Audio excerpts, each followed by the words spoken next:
Hello, everyone. My name is Nikki Anthony, and I want to welcome you to our Child Abuse Awareness Month Forum, the first installation. We're talking about child sexual abuse, and I have a wonderful, wonderful friend. She is an advocate. She's also a survivor of child sexual abuse, and I would like to introduce Ashley Cook, survivor and advocate, and she'll be sharing with us. So keep that in mind. We're excited to have you. Thank you for joining us. Thank you for having me. I'm excited to be here for this critical conversation. Thank you. So, really quickly, I'm going to share the mission of Little Hands, Big Hearts, and that is to develop little people into servant leaders who think beyond themselves for the greater good through explicit and intentional opportunities for character development, for selfless service to others, and community-based volunteering. And the purpose of what we're doing in this series, this particular forum, is to expose myths, to deal with things that are taboo in our communities, to deal with topics that are hard, but that still impact our little people. They cannot be the best leaders that they can be if they go home and they're experiencing trauma. And that's what we want to get away from. That's what we want to open up. That's what we want to expose. That's what we want to deal with. And so that is the purpose for this particular forum, this Child Abuse Awareness Forum. So again, thank you so much for joining us. Ashley, if you would just kind of share a little bit about yourself and tell the audience, who you are, and then we'll get into your story. And we have some questions that we'll be discussing. Okay. Yeah, thanks again for having me. I'm excited about this time with you, and always grateful for the opportunity to dispel lies and be the rebel and go against So I'm excited to be here. I am Ashley Cook. I am an advocate and survivor of child sexual abuse.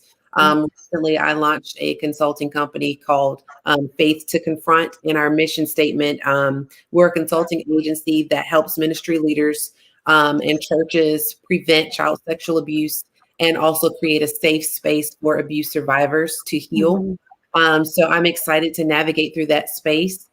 Previously, I was the director of partnerships at Darkness to Light, and Darkness to Light is a global nonprofit that empowers adults to prevent child sexual abuse through awareness, education, and stigma reduction. And so I am super grateful to occupy this space. I think that the best place for survivors to thrive is in these conversations, to be able to talk about things from their perspective, their experience, because we can educate ourselves all day on statistics and facts, but it takes someone who has been through it to be able to speak to it. So I am grateful to be here today, and I look forward to this discussion. Thank you so much. Thank you. Thank you. Thank you. Thank you so much. So I guess we can kind of jump into our discussion piece. The first thing I want to highlight and I want to just bring out for the sake of setting the tone for this conversation is defining sexual abuse and defining trauma. So if you don't mind kind of speaking to those. Yeah, sure. So the definition that I have for sexual abuse is unwanted sexual activity. And it's important that we highlight the word activity. Sexual abuse does not only mean physical touch or penetration. It can be you being a child being exposed to pornography. It can be conversations, that inappropriate conversations that someone is having with a child. It can be any uncomfortable sexual activity that is going from one person to a child. And now that can be an adult to a child. That can also be a child to a child. But sexual abuse is unwanted sexual activity with perpetrators sometimes it's using force, sometimes it's making threats or taking advantage of victims who are not able to give consent. And it's important that we highlight that children are not able to give consent. Even if they say yes, that is not consent. That is one of the reasons why we have the laws in place for the age of consent. In different states, the age is a little bit lower than it needs to be. But a child cannot give consent for any type of sexual activity. So any adult that is doing some sexual activity to a child, even if that child has said, yes, they're okay with this behavior, they are not legally giving you consent. So That is the working definition of sexual abuse. As far as trauma is concerned, trauma is a layered definition. From my experience, trauma is anything that changes or alters your mental or emotional state because of an experience that you've had.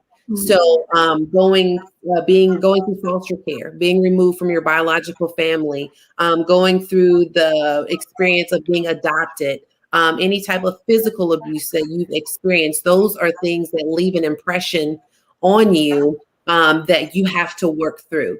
So, my personal definition of trauma is working through something that has been done to you, or living with the effects of something, some negative experience that has happened to you. Yes. Yeah.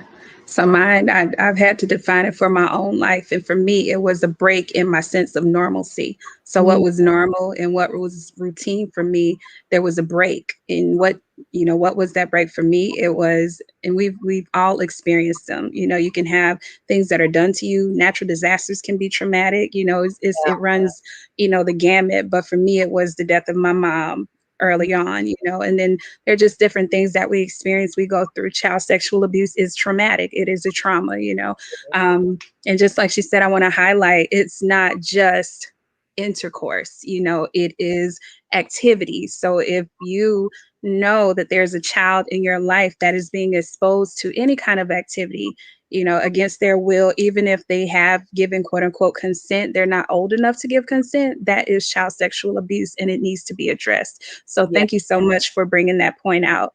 We're going to deal with the fact that it's a crime, it's abuse, and it's traumatic. And that's what I want to focus on, because it has those three pieces to it. So thank you for that. All right. If you will, just kind of give a little bit of your story for our audience. And again, as an organization, our target audience is ages 3 to 9, and the families of children that are ages 3 to 9. However, we kind of run the gamut in terms of people that we support, that we love on, that we are reaching out to. So, be as candid as you can, not gory, but candid, because I really want the effect of what you experienced on behalf of other victims who don't have a voice yet, who haven't learned how to speak, who haven't been given the space to speak. I want people to hear what it's like from not just someone who endured the abuse, but also survived and has moved into an advocacy space. So go right ahead and share. Thank you. Yeah. So, as I stated before, I am a survivor of child sexual abuse. And unfortunately, I am a survivor of intrafamilial child sexual abuse, which means that it happened at the hands of a family member. And I went through the process of being removed from my biological family, placed in foster care, and then adopted into a very Christian home. And my father and my mother started a church ministry, and I began to be exposed to a Christian lifestyle, where before I didn't have one. I just kind of lived however, because of the environment that my mother and my biological father introduced me to. So I moved into this very Christian, very strict, structured home, and was exposed to Christ at a very early age. And from around the age of 8 to 12 years old, I was trying to get acclimated to this new family, this new life. And at the age of 12, my adopted father, who was a pastor, sat me down and had a conversation with me and said that, we want to love you in this family. We want you to feel accepted. We want you to feel like you're a part of us. And we want to give you everything that you deserve. Had you stayed with your biological family, you may not be afforded the opportunities that we want to give to you. So it was a very heartfelt conversation. And so from that conversation, I instantly became a daddy's girl. And I said, you know what, I'm going to try to fit into this family. I'm going to try to do the things that I need to do to make this family know that I appreciate them for inviting me to be a part. And a few months after having that conversation with my adoptive father, he began to sexually abuse me. And that sexual abuse happened from age 12 all the way to age 19, when I made the decision to leave home. Between the age of 12 and 19, there were different types of sexual activity that took place. Yes, there was physical touch, but there was also exposure to pornography. My father made me watch pornography as a punishment. And then after that one incident of being punished for doing something that I didn't even do, I think that he found pleasure in that. And so that became a routine of him watching me watch pornography. There were instances where he would burst into my bedroom while I'm getting dressed to try to catch me either getting undressed or dressed to see me naked. He did the same thing with going into the bathroom when I'm either showering or bathing, just to try to catch a glimpse of me without my garments on. He also exposed himself to me several times, even installed a camera in my air vent to try to watch me and monitor my every move. A lot of comments that he made to me about my body were totally inappropriate. They weren't conversations that any man should have with an underage girl, let alone a father to a daughter, or a pastor to a member of their congregation or to their community. It was completely inappropriate any way that you look at it. So I dealt with that type of abuse by myself, not feeling like I was empowered to tell anyone who could do something about it. So I didn't tell my mother during the time that it was happening. I did tell some of my close friends or ask questions. Some of the questions that I asked was, is your father doing this to you? Because my father is doing this to me, and it makes me feel uncomfortable. I have the language to say that my father is sexually abusing me, because many people know in the African American community or communities of color, we don't like to confront issues. So we don't give them a label or a title. We like to sweep them under the rug and pretend like they don't exist and just hope for the best and hope that the person who's going through that thing, they'll be resilient. They'll come out of it. They'll be okay. They'll be fine. And they say that because they think that, oh, I was resilient. I got over it. It didn't affect my future or my life when it happened to me. And the reality is it did. You just didn't confront it.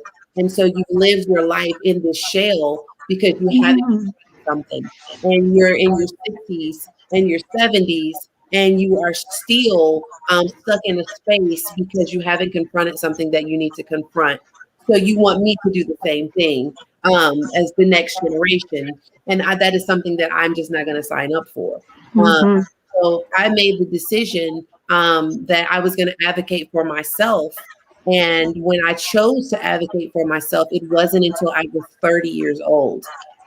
So I spent years trying to protect the image and the legacy of a prominent pastor and community leader, because I loved him regardless of his actions toward me. He was my father. And I think that one thing that a lot of people misunderstand is they think that a perpetrator is a perpetrator 24/7. And the reality is perpetrators can be good people who do bad things. Perpetrators can do good things. So they're not every single minute of the day hurting someone. They could really be out serving the community. They could really be out doing these wonderful things. So it makes it challenging for the survivor or the victim to be able to advocate for themselves, because people don't believe that someone who's prominent, someone who is respected in the community, is also capable of doing bad things. So I had to fight against the greatness of who my father was, just to be able to breathe, just to be able to advocate for myself and say that this thing happened to me, but the good news is it doesn't define who I become. And that is how I choose to live my life. And that is how I place value on my experience. I could choose to sit in the space of feeling bad for myself, because the reality is anyone who has experienced the trauma of being sexually abused, you have a legitimate reason and a legitimate excuse for being sad or being upset or being disappointed about what has happened to you. But I have chosen to take hold of that and use it to help other people. And so I made the decision to disclose around the age of 30. And a week after I disclosed the sexual abuse that I was experiencing, my father was found dead in his home due to a accidental self-inflicted gunshot wound to the chest. And so his death is documented as an accident. It is my personal belief that he committed suicide. But of course, I have no way of proving that. It's not even about proving that.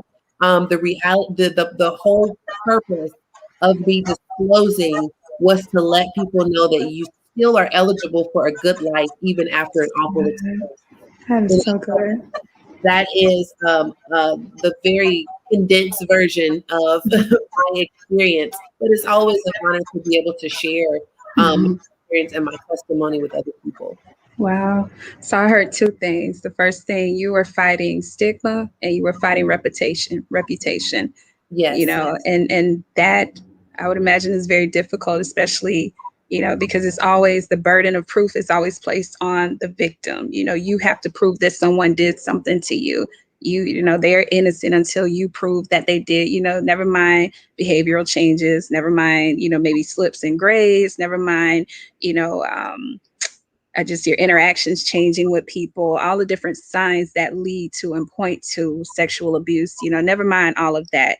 It's still on you to prove, as opposed to people doing their job and their due diligence to support you, Right. in that process. So I heard that. And you kind of brought up a memory of some kids I used to work with. I worked in I worked in a couple different areas with children. So I worked with Department of Juvenile Justice in the past, and then I've also worked within the DCF system, which is here in Florida, Children and Families.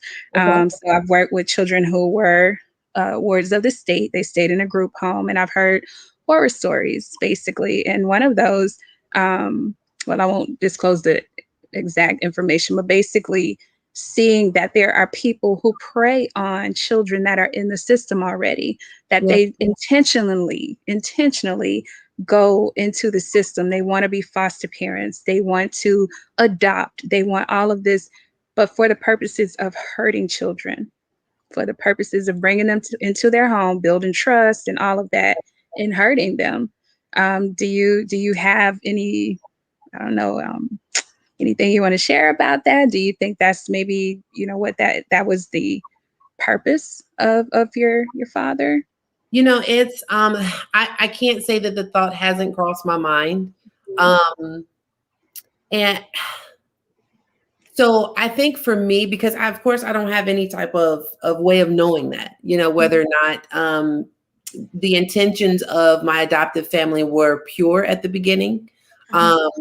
Perhaps they did that. They were looking for a girl to add to their family because they already had two sons. So maybe they just, their picture perfect family included another little girl, another little person. And so their intentions could have been pure from the beginning, and later it transitioned to something different from my father.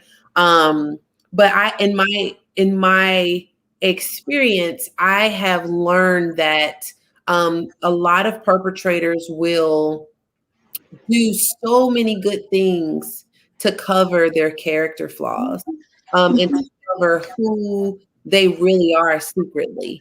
And not only is it possible for someone to go in to look into the system and say, okay, this child is already what we've called children, and we need to stop doing it. Messed up. Good. They're already broken, and we have to stop labeling them that, because they've experienced brokenness, they've experienced betrayal, they've experienced rejection, they've experienced abandonment, but that is not who they are. That's right. To label them what they've experienced, and we have to stop doing that.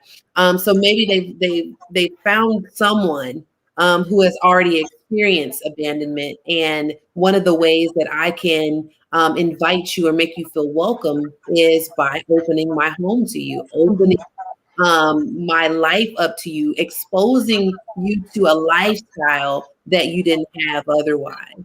And if you think about it, when it even comes to grooming, that is some of the same tactics that perpetrators will use to groom a child. Mhm. They will find a need and they will fill that need. So Mhm. there is a single mother who has a son who is interested in sports and he just wants to be, or a son or daughter that's just interested in sports and they just want to be out there on the field. They want to be on the basketball court, but mom Mhm. is trying to make sure that I'm able to provide for Right. this child. So I can't be everywhere. But then there comes somebody that says, well, I'll be happy to drive them. I'll pick them up. Some of them may have children of their own that they will never touch, that they will never harm, that they'll never even think about hurting in that way. But because I see this child who needs something, I can befriend them. I can feel that need, and then I can take advantage of it. So it's a process of building that trust, and then taking advantage of that trust. Right. At, Right. at, at the very diluted definition of grooming, that is what it is: finding a need, and filling that need with the intention of harming. Hurting. That's Right. Right. what it is. Right. So I have seen where perpetrators have groomed children, but not only have they groomed children, they have persuaded the The adults adults. they're Yeah.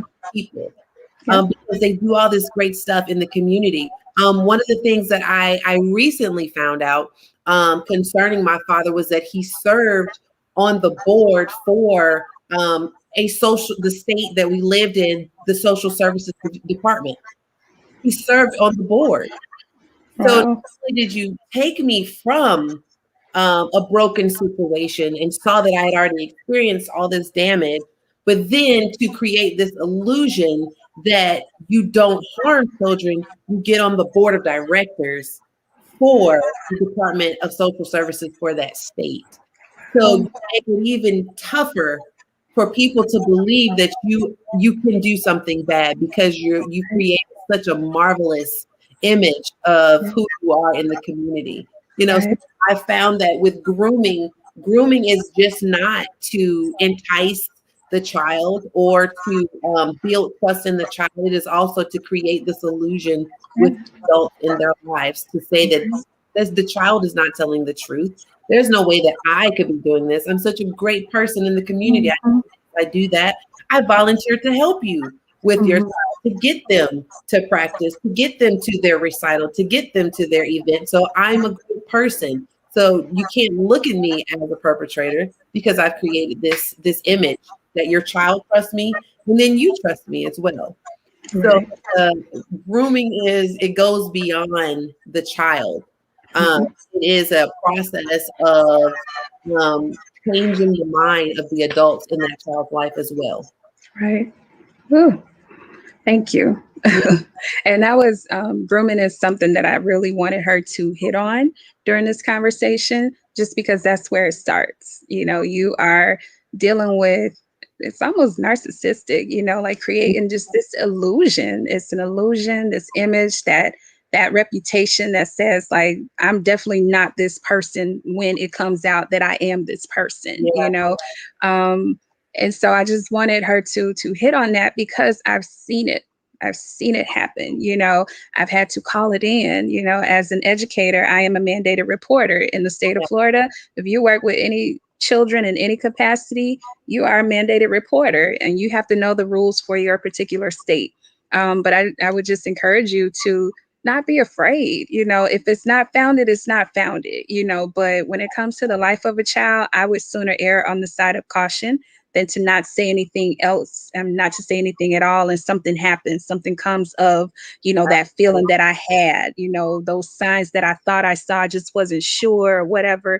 I've seen that happen. So like I said, I am a mandated reporter. I've had to make the call plenty of times and I'm not ashamed of it, because in the end, my heart and my desire is that a child will be okay when they leave my presence, whether it's from the classroom, whether it's your experience was in this church Christian family, and don't hear her say she has a vendetta against church, because she actually serves in church. She is in a wonderful church home. So please don't hear that. That is not the takeaway from today. And that's what you choose to, harp on, that's you, but that's definitely not what's being said here. But definitely with the grooming behavior. So just be mindful. It does not just, start with the child, and it doesn't end with the child. Like, there is a whole process of involving whoever that child's community is, honestly, to build this trust, to build this rapport with these people, so that when it comes out, or if it comes out, this person looks like a saint. They look like they could never harm a child, or what, so thank you so much for hitting on that. Thank you. Yeah. Next question. How did your family and close friends respond to your disclosure? So once you actually disclosed that this was going on at age 30, what was the response that you got? And then how important is it to support victims of child sexual abuse when they disclose their abuse? What are some of the things that could result from not supporting someone who has experienced child sexual abuse? Yeah. So when I made the decision to disclose, I made the decision at 30 to disclose publicly. But privately, I had already disclosed to my mother and my brothers at the age of 21. So it was not a secret to my mother or my brothers, and it definitely wasn't a secret to my father because he was doing it.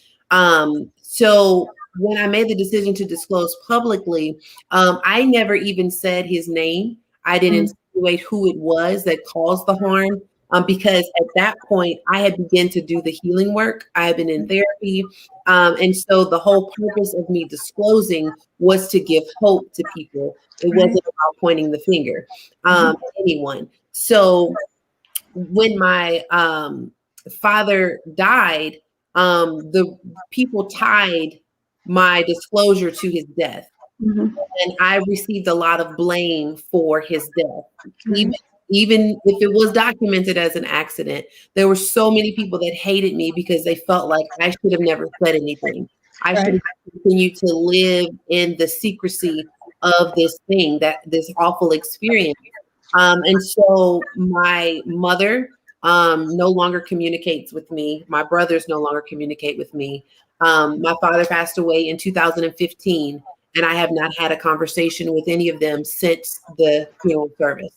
Most of my father's family has not spoken to me since 2015. I lost a lot of community. I lost a lot of church community as well, because many of them believed that I took something special from them. In that being my father, because although he, like I stated before, although he harmed me, that wasn't the totality of who he was. He legitimately changed the lives of other people in a positive way. I think that there were tens of thousands of people that came to Christ because of his ministry. So you cannot strip that away from him, because it's still very credible, the things that he was able to accomplish.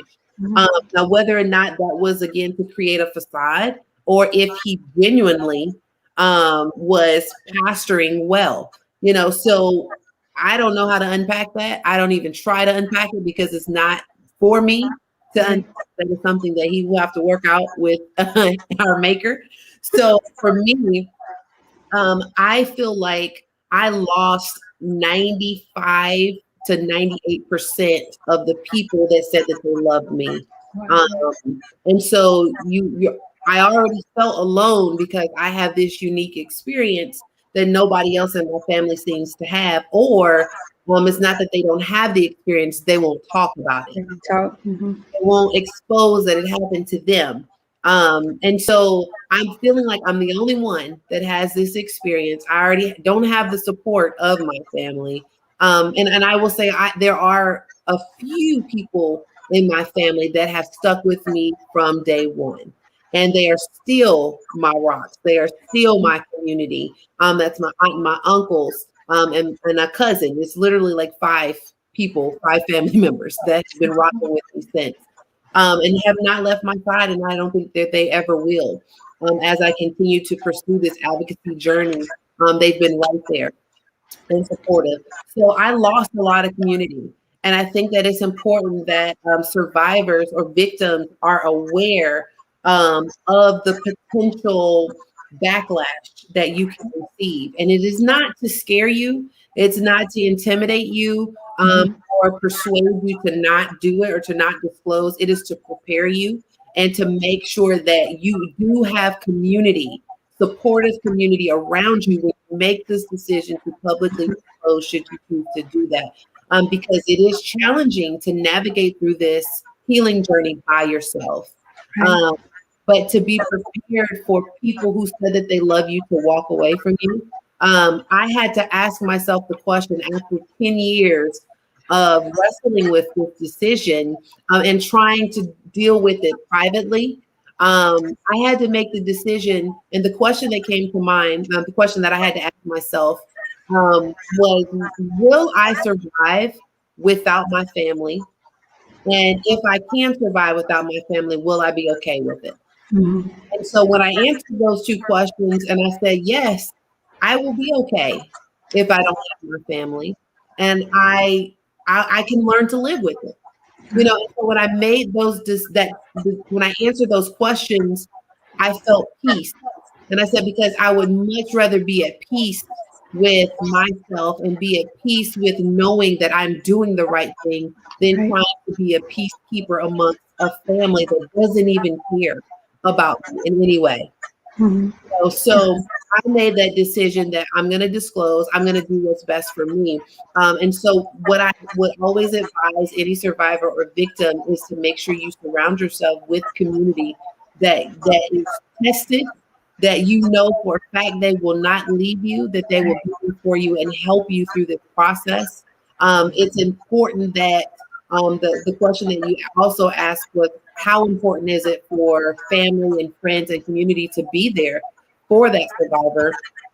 It is one of the biggest components to their healing process. Right. Sure, we can be resilient and we can do it by ourselves, you know, but it's so much harder to do it by ourselves. Right. So to Right. have the support and the love of our family and our friends will help us journey through it a lot faster. And it won't be as challenging as it would be to do it by ourselves.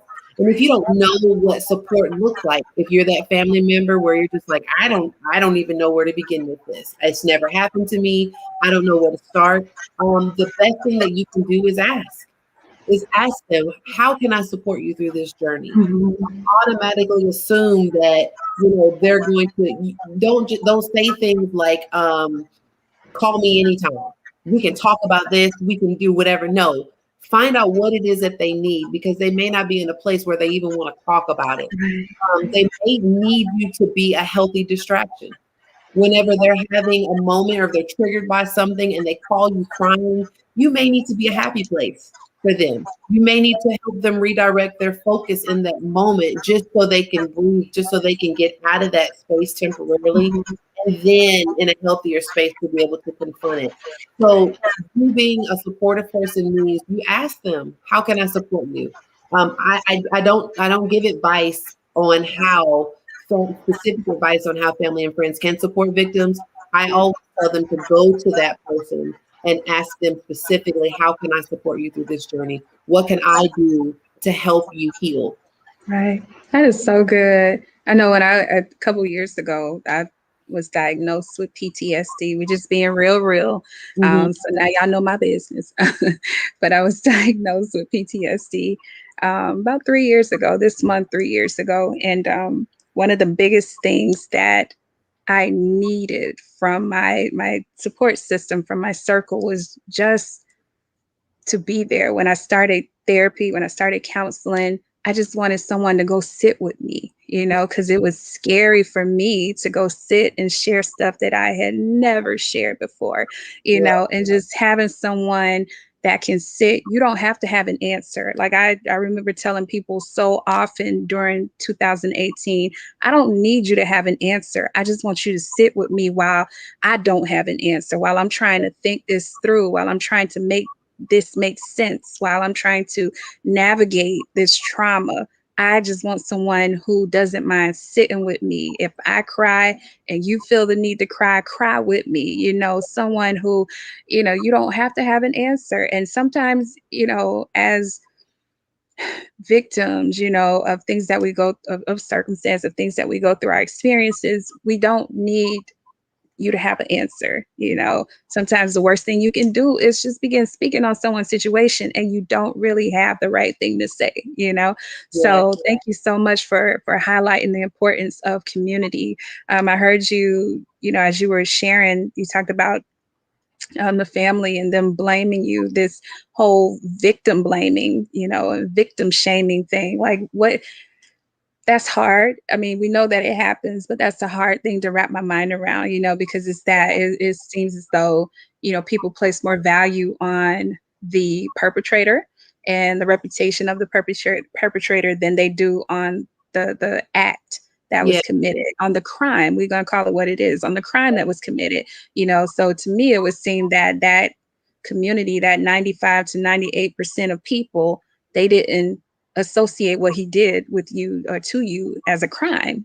Right. Because I really think I'm a strong believer as an educator, just as, woman of God, whatever you want to call me. Like, if you put the vocabulary to what it is, that's going to change your perspective. So Absolutely. we're going to call a spade a spade. What he did was, Yeah. it was abuse.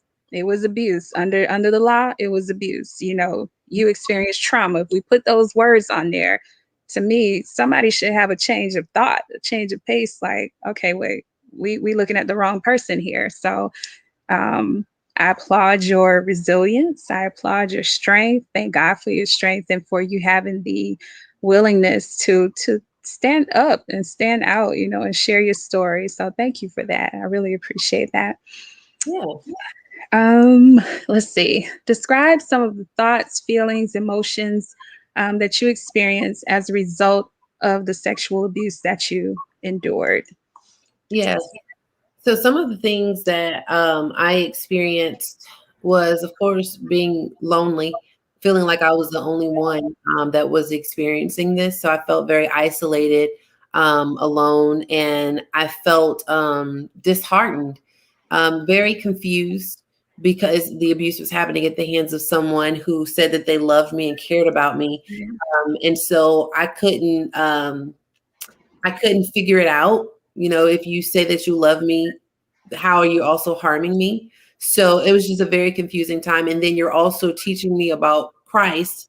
And so I don't even know how to, I don't know how to be a daughter. And then I don't know how to be a Christian.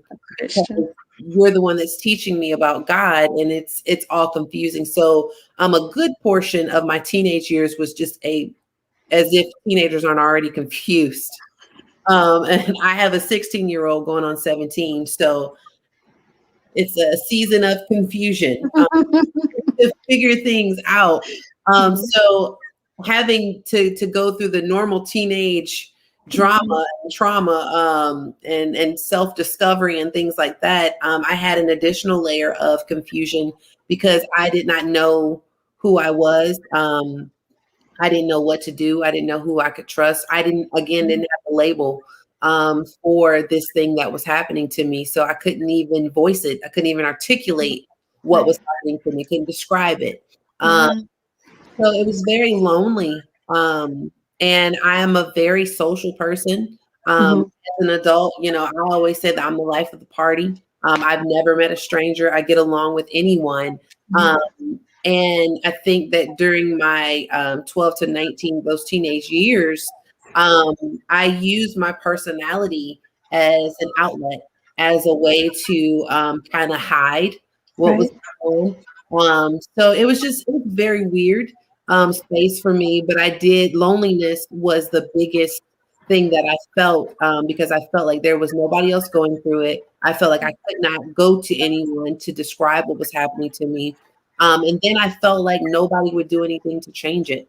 So there was a constant fear of being found out, that this thing was happening and nobody doing anything about it, which Wow. which would give him even more power to do more, and have the arrogance, to know that, oh, I can get away I with won't believe, it right?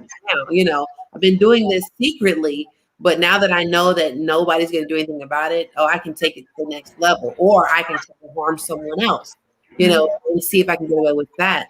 So it was a myriad of emotions and feelings, but most of it was being alone, and being fearful of the next moment. I never knew if he was going to come home and be a perpetrator, if he was going to come home and be dad, or if he was going to come home and be Mm. sister. Wow. So just living in that constant fear of the unknown, and always having to be ready, always having to be prepared for the worst. Right. Um, that is translated into my adult life. There are certain moments where I have to remind myself, and God has to remind me, Ashley, like, calm down. Like, it's okay. You don't always have to be on edge. You don't always have to be waiting for the shoe to drop. As much as I talk about people being eligible for good things, and God wanting to do wonderful things in other people's lives, there are moments when I doubt it myself. And it's not because I don't believe that God can, or God will, or God desires that for me. It's Mm. because of habit. I spent Mhm. many years developing this skill that I shouldn't have had to develop, but now I don't know what to do with it. Now that I'm so skillful at it, I don't know how to let it go. You know, Right. so that's one of those things that I have to work through in therapy, work through in daily behavior changes. So it is a process. This healing process is a journey of rediscovering who you really are, and unlearning things that you had to learn when you were trying to survive a moment. Mhm. So she's talking about basically trauma responses, those things that we develop, our coping mechanisms, and they're not necessarily healthy. So it sounds like you might have experienced anxiety, and that's something that you maybe still deal with a little bit. That's something that I have to step back as well. Like, no, no, no, no, no, no. Take a deep breath. It's gonna be, you just have to get to tomorrow, so you made it that's one of my strategies. We just got to get through today. It's a new Yeah. start tomorrow. It's okay. So those coping mechanisms that we develop as the result of the traumas that we experience. She's sharing from the victim's perspective some of the things that someone who has experienced child sexual abuse goes through. So keep those things in mind, as you kind of comb the scope of your life, the children that you have in your circles. And we're not saying that everybody's doing something to children. That's not what we're saying. We just want people to be prepared. We want you to be knowledgeable of what to look for, signs and symptoms of abuse. And then we want you to know how to carry out next steps that are effective for that child or for that person. Yeah. So thank you so much for that. And I think it's I don't even know if I have a question. It's just something that has struck me, that you continue to still call him father.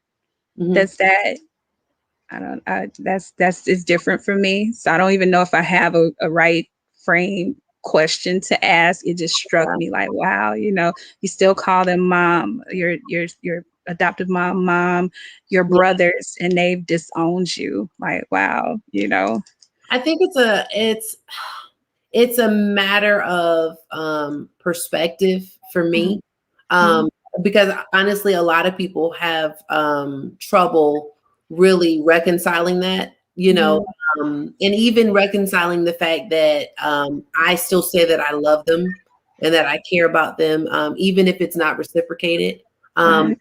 I like to say that I have figured out, I'm not going to say I've mastered it yet, but I've become pretty good at loving people without the expectation of it being Getting reciprocated. it back. Wow. And I think that for me, I always leave room for redemption. I always leave room for forgiveness. It Mhm, doesn't mean that I'm holding my breath and expecting it to happen, but mhm, if the time comes where the people who have offended me, that are still with us, decide that they want to come to me and seek forgiveness, there's room to do that. Wow. And for me, forgiveness looks like it's not me ignoring the offense. It is not me saying that this offense did not take place. It is saying that I am no longer going to, I no longer have the right to be vindictive. I no longer have the right to get you back. I no longer have the desire to even retaliate. Like Wow. it's not even about me anymore. And so I never want if they did decide to come to me and seek forgiveness, I want to make the path easy for them to cut across to get to me to say, hey, I need to seek forgiveness. I need to make this right.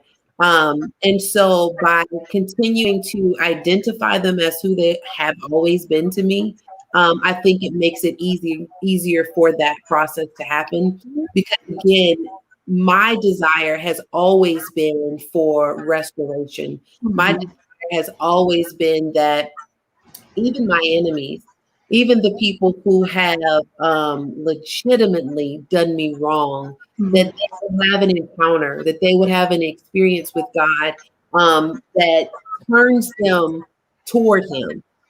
And I think that every person is, I think we're all eligible for that forgiveness, no matter what we have done. Even my father, I felt like he was he was eligible for redemption. That does not mean that he did not have to suffer the consequences. Right. And I think that people think that forgiveness means that you're no longer accountable for your action, and that's not Mhm. what it is at all. That's I not can it. you and still hold you accountable and say, you know what, I forgive you for this thing, but I'm not ignoring the fact that you did it. Yeah. Yes, you did this. It hurt me in this way, and I'm going to hold you accountable for that. But I am not going to try to get you back. I am not going to try to make you feel as low as I felt. It's not my place to get you back. Mhm. Vengeance is not mine. Even if I tried to get you back, I would not be able to return it back to you the way that I felt it. So I'm not even going to try to, you know. Wow. So, and then also, I feel like they were not in the last few years. Our relationship has been negative, but it wasn't always negative.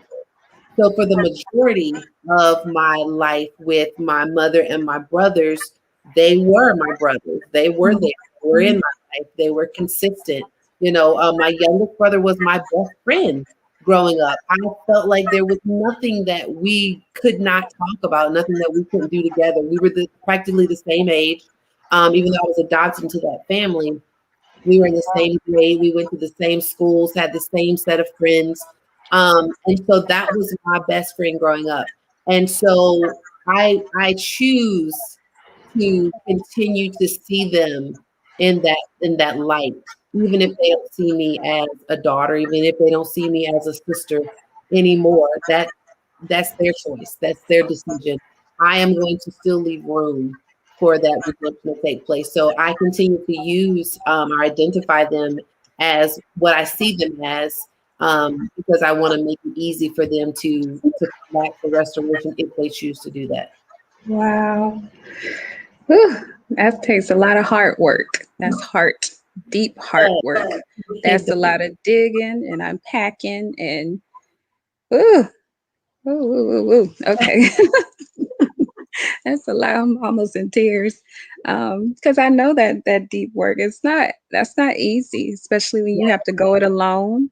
You know, you are a few months or few years into therapy and still uncovering things and you know gaining ground, but you're still uncovering and still dealing with and still trying to address the traumas. So I strong woman, very strong woman. And to everyone who's watching, thank you for sticking with us. I know that this is very heavy content. I make no apologies for it. I do consider myself a whole child advocate. As someone who has worked in the school system the last 14 years, but also I have history, like I shared, in the Department of Juvenile Justice System. I worked with child sex offenders. I worked with them, had children on my caseload that were identified as child sex offenders. Part of that was they did what was done to them for most of those kids, you know. I've worked in the DCF system. I worked in a group home and seeing the results of children. I've seen children like that have experienced what you have, where they have been taken out of their family for this type of abuse, excuse me, placed into another family that was supposed to be their forever family, you know, and that turned into a whole different type of abuse, you know. So I've seen it. And that has led me, like I said, to be a whole child advocate. As an educator, I don't think that I could adequately address, their education, what they're doing or not doing, if when they leave my site, they go back home and they are experiencing trauma, someone's abusing them, or they are watching someone self-abuse, whether it's alcoholism or drugs, and they're losing a parent that way, or, it's just anything, so I don't apologize for what we're sharing and what we're disclosing. If you don't have the heart to have this conversation, that's on you. That's on you.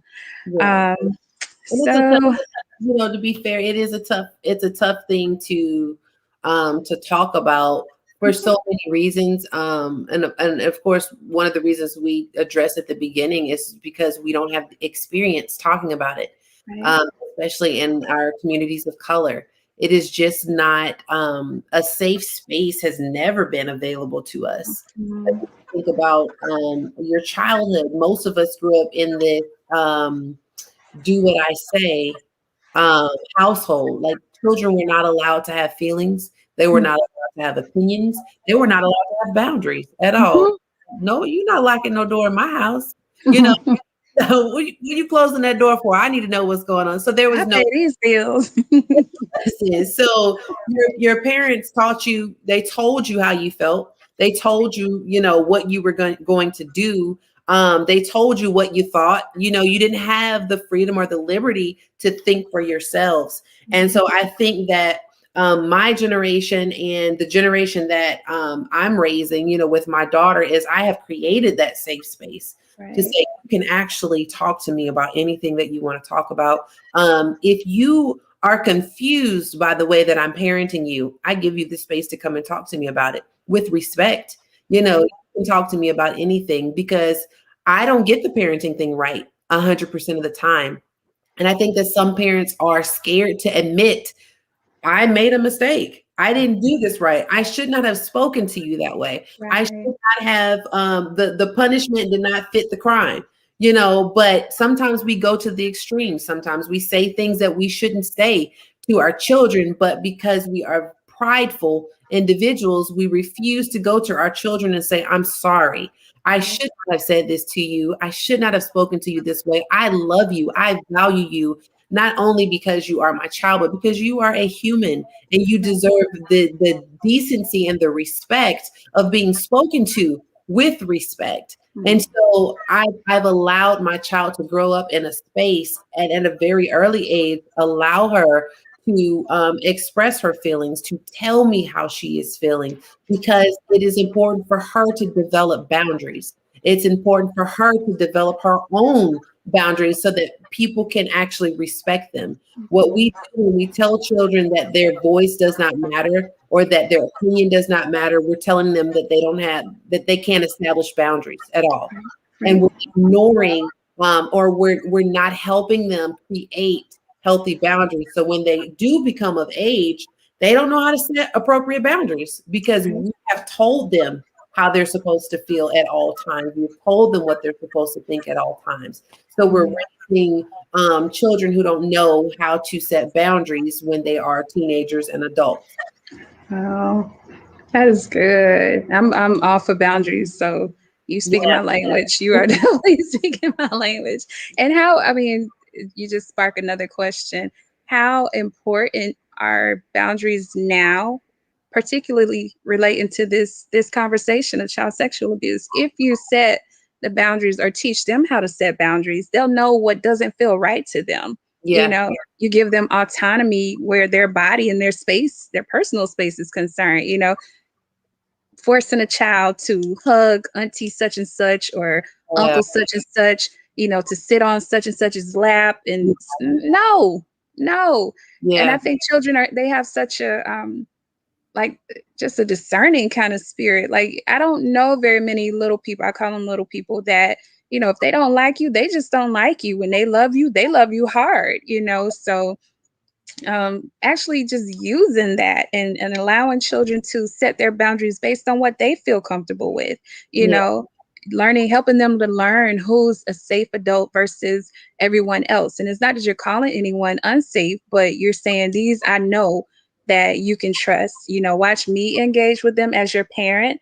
And then you feel safe as you feel safe, or comfortable, Yeah. engaging with them as well, but not allowing them to sit on people's laps, not making them hug and embrace and all of no, because you wear down their boundaries and their ability to self-govern, So if you want to share anything or speak to that, feel free. Yeah, no, I totally agree with you. I don't think that it's fair for us to force children to have affection for Mm, certain people. I know that's Big Mama, and I know that everybody hug Big Mama and Big Mama kiss everybody.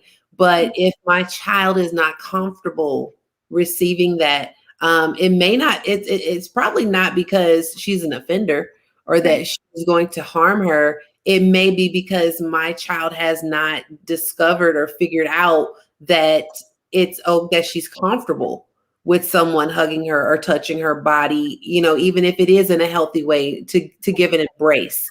right. Um, so I think that we should not force our children to give affection to people that they are not ready to give affection to or don't want to. I think that some of us, even when we were children, there was always somebody that kind of creeped us out, and we couldn't figure out why. Right. They didn't say anything or do anything specifically, but like you said, there was a discernment that we had that was like something is strange about them, and I just don't feel comfortable with hugging them or being around them private, alone. And I think that we should allow our children to go off of that, to actually be okay with not being in a shared space with someone that they're uncomfortable with. They may not be able to articulate why they're uncomfortable, but we should, as the parents, should be able to trust that there is something that they feel that makes them uncomfortable that I'm going to support. I'm going to support your decision to not want to be in the same shared space or privately with that individual. Right. And then when you see that, to me, take that.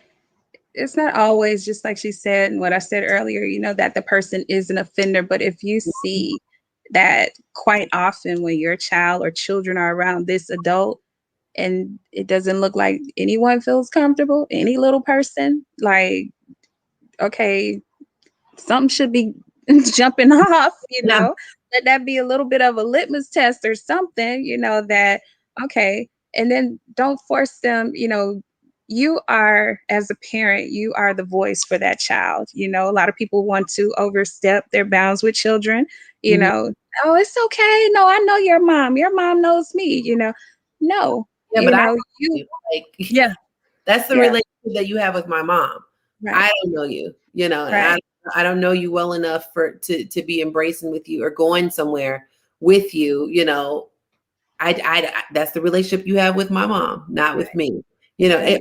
My child would never say it that way, but that I'm pretty sure she's thinking it. But I think that we have to give our kids that space to think for themselves and to be able to respond based off of what they are actually feeling, even Mhm. if they cannot put a label to that feeling. Mhm.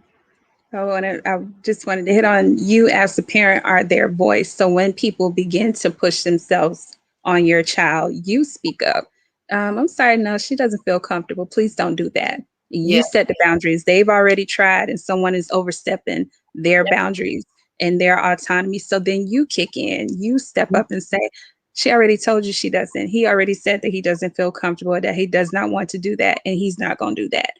and Yeah. you put your foot down. Don't be afraid to hurt someone's feelings where your child's safety may be at stake. Right. Yeah, we gonna get past that. We don't have time for all that. Right. And I always say they're gonna be okay. Like if they Yeah, hurt, they're gonna be just fine. That whether right. that's family, friends, community, strangers, whomever, they Mhm, will be just fine. At the end of the day, mhm, my responsibility is to my child and to make sure that they are safe and that they feel okay. And even, maybe they don't want that type of affection because maybe that's not even their love language. right. Talk about helping our children understand or knowing how to love our children appropriately. That was one of the things that I had to learn concerning my daughter. Her love language is actually physical touch. That's Mhm, not my love language. My love language is words of affirmation. mhm. So one of the things that my daughter does, of course, she wants to hug and kiss all day long because that's just how she is. So I have gotten used to it. I've gotten out of my comfort zone for years to be able to give her what she needs. But she also recognizes that when mom is not having a good day, she knows the thing that makes me feel love is she'll come and she'll say, Mom, you're doing a great job. Wow. You're wonderful. And it's just those little things that mean the most to me. So that Right. encouragement to me is equivalent to me giving her a 5-minute hug. Mhm. Means the same thing to us, even though our display of love is different. So that child may not want that affection because that may not even be the thing that makes them feel loved. Maybe if Big Mama would, instead of hugging and kissing, would encourage that child or an act of service or allow that child to help serve in some capacity. Mhm. Find other ways to show that child that you love them, but devote enough time to learn that child, to learn what they actually enjoy, what actually makes them feel loved. Right. Your due diligence. Everybody does not want to be loved in the same Yes. manner. Yes. Communicate with me how I receive it. Don't talk to me in a language I don't understand. You talking Yiddish and I speak Gaelic, like those don't match. So Yeah. that's very good. Thank you. And I think you're hitting on, just in this being mindful of your child's safety, like building,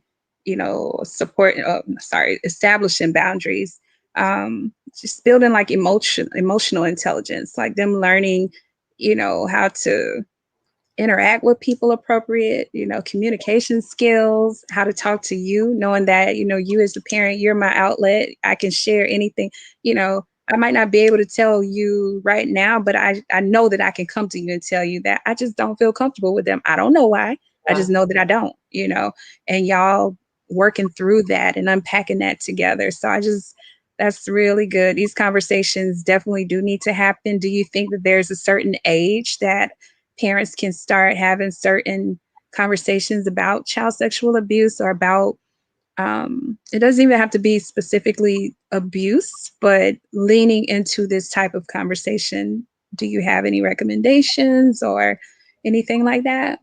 Yeah, so I always suggest that as soon as your child is able to communicate, and that doesn't even mean able to speak. Um, Mhm. if they respond to a silly face that you make as an infant, that's communication.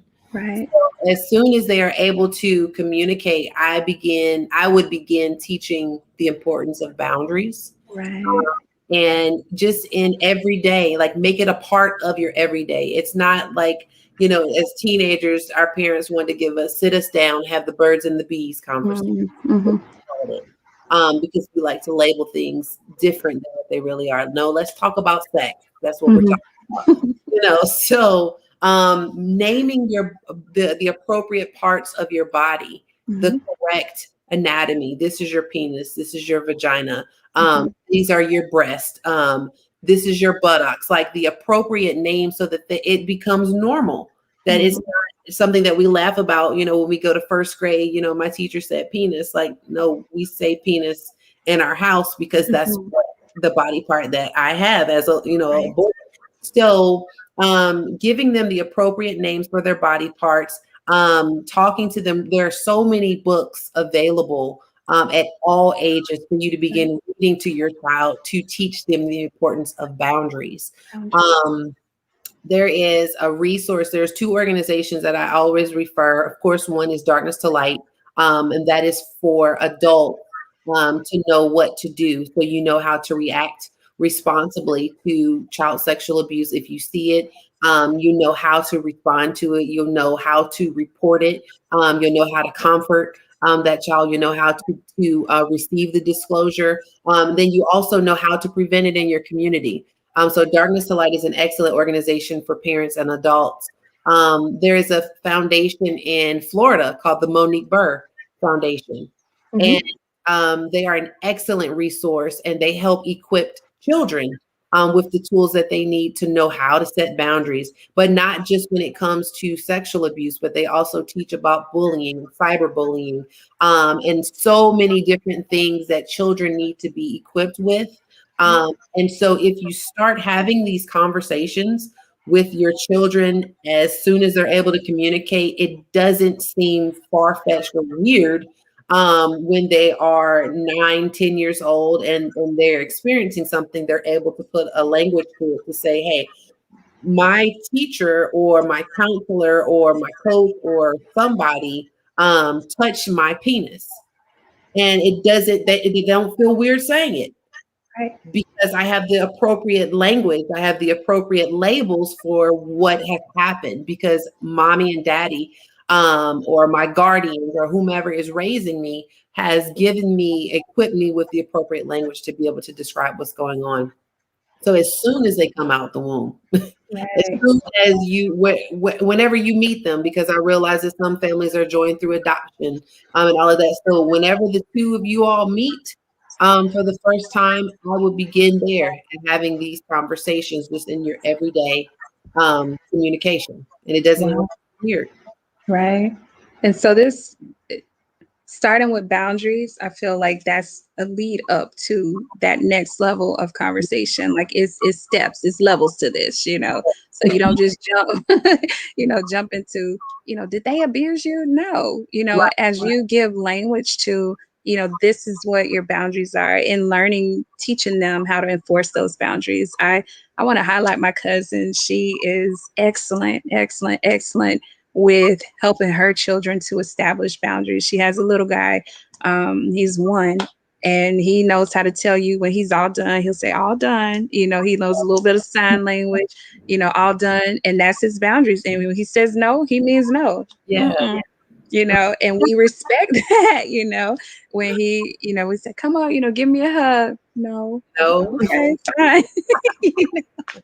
And I had to, at first, I would want to know, like, I'm auntie, come on, come give me love. And it's like, no, my heart was checked. Like, if you believe in children having boundaries, and even at one, he's able to tell you he doesn't want affection, Yeah. respect that, and so it's a learning process. I think a lot of what we do as, the African American community, a lot of our responses to our children, to our traumas, is rooted in slavery. I might be offending a lot of people with that, but that's just my belief, that Yeah. a lot of how we handle certain things, how we handle our children, just like you talked about earlier, we weren't allowed to have boundaries. And for the most part, the Black community, the world over, especially here in America, we have a lot of similar responses. I beat the Black off you, like, why?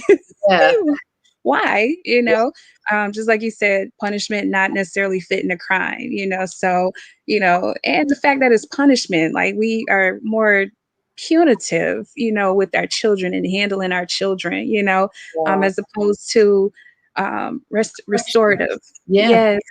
There's no grace. I just whoop you because I can whoop you. What? Are you crazy? Like, that's abuse. So, Narcissistic. um, Like, so you need that much control that you just want to do things just because you can. just because, right? Unhealthy, totally unhealthy.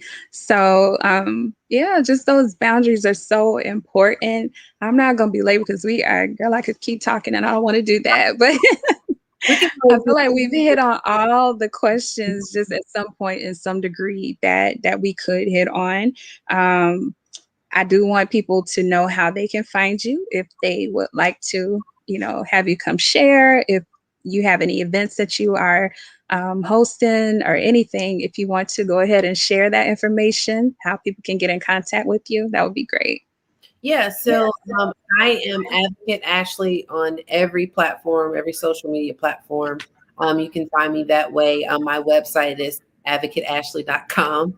Yeah. I try to make it very simple for people to connect with me. I would love to connect with anyone, whether that's to share my experience or whether that's to come and train your staff, your teachers there. Like I said, the space that I'm navigating into now is really focusing on the faith community, making sure that our pastors and ministry leaders are equipped with the tools and the resources to be able to prevent child sexual abuse, but also be able to care well for those who have actually experienced it. And so that is a passion of mine.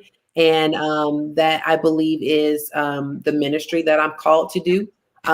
So as you mentioned before, although, my offender was someone in the faith community, it has not wavered my faith in God at all, because I recognize that my offender is not God. Right. It was not God who did those things to me. It was a human Right. who had an option to do it or not to do it, and he chose to do it. So that, my faith has not wavered at all. I still believe what I believe. And so I'm navigating in this space of making sure that our leaders are equipped to handle it as well. That's good. So she shared about here in Florida. I'm pretty sure in at least the county that I came out of, Monique Burr is a part of child safety matters in the school system. So Yeah. you can look that up if you are here in the state of Florida. Look that up, and we will share some extra resources that you can find. She mentioned counseling as a form of support for victims, for people who are victims of child sexual abuse and sexual abuse, period. Are there anything else or any other resources or supports that you would recommend? Yes. So I always recommend, because we don't know where everyone is located, I always recommend that the first step is, if a crime has been committed, to, of course, go to the authorities and report the crime. And if it is sexual abuse, it is a crime. So we'll just take that if off of there. If their sexual abuse has taken place, then it is a crime. It needs to be reported to the police. You do not have to be a mandated reporter to report. You can be an adult that has seen something and you can go and report. You will not get in any legal trouble for reporting and nothing come of it. You have to, long as it's a good faith report, you don't have anything to worry about it coming back to you, you going to jail, getting in trouble, any of that. So hopefully that alleviates some stress. But I always say to report the crime. And then when you're dealing with the process of healing and overcoming and recovery, I always tell families to go to your local child advocacy center, because they have the best resources for you in your state. They can tell you what the laws are. They can tell you what therapists are available to you, what resources, what funding may be available as far as grant to get certain help that you may need. So go to your local child advocacy center, and they can help walk you through the next steps. Thank you. Thank you. Thank you. And we'll get that information for what's here local in Florida, local in Jacksonville. And yeah, we'll go from there. As far as us, do you have any events that are coming up or anything like that? I don't. Okay. Not just yet. The biggest event that I've been preparing for is being a part of the symposium that is going to be at Harvard Divinity School, and I have the opportunity to present there to different faith leaders on the importance of being an advocate for survivors as a faith leader. So I'm super excited about that opportunity. But I am going to begin, like I said, being a little more intentional about the spaces that I occupy. So as far as events, I don't really have any coming up yet, but I am going to be busy doing work behind the scenes.